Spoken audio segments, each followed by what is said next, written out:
Welcome back to Happy Place Cooking. Today, I'm making cookies. I am going to be making sugar cookies, but the star of this show is going to be the Sour Patch Kids candies that I add to these cookies. This should be such a yummy recipe. I hope you enjoy watching. Let's get started. I'm going to be using my stand mixer today. If you do not have a stand mixer, you do not have to have one to do this recipe. I am doing it because, well, it's easier. I have got 1.5 cups of all-purpose flour, 3/4 cups of granulated sugar. I have a teaspoon of baking powder, a 1/2 teaspoon of baking soda, and 1/4 teaspoon of just plain regular old salt.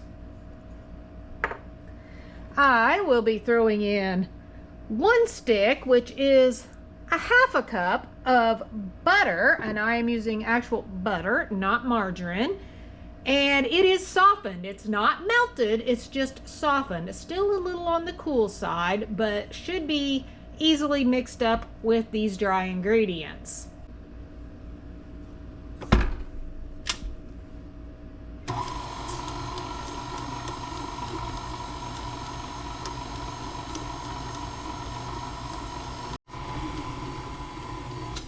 Okay, I'm gonna stop right there and add my 1 egg.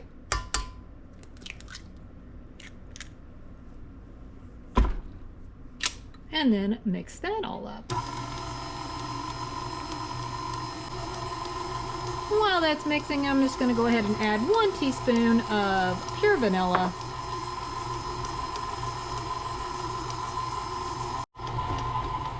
Now I'm going to add my Sour Patch Kids and let those mix around in there a little bit. I'm gonna have to hold this down, it wants to jump. That should be good.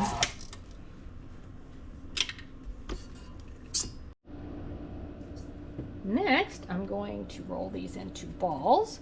Just want to make sure I get some Sour Patch Kids in each ball.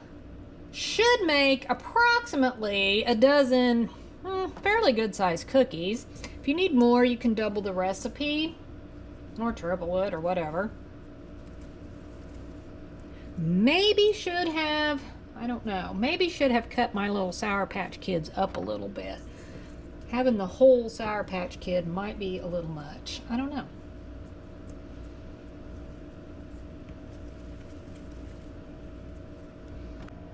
As you can see, I did get more than a dozen. I am really hoping, I may actually move these over a little. I think I will. They don't have to be on the circles to bake. I'm just afraid they are all maybe a little too close. I have to spread these out just a little more. They'll probably run off the edge of the pan. I hope not. I've never made these Sour Patch Kids cookies before. I think they're gonna be good. I love Sour Patch Kids. Okay, there we go. Got my oven preheated to 350 degrees. These are gonna go in the oven for somewhere between probably 7 to 10 minutes. That's probably gonna be dependent on everyone's oven because everybody's oven is a little different. Once I get them out, I will do my usual and show you what they look like. We'll see you in a bit. Thanks so much for watching. Happy eating!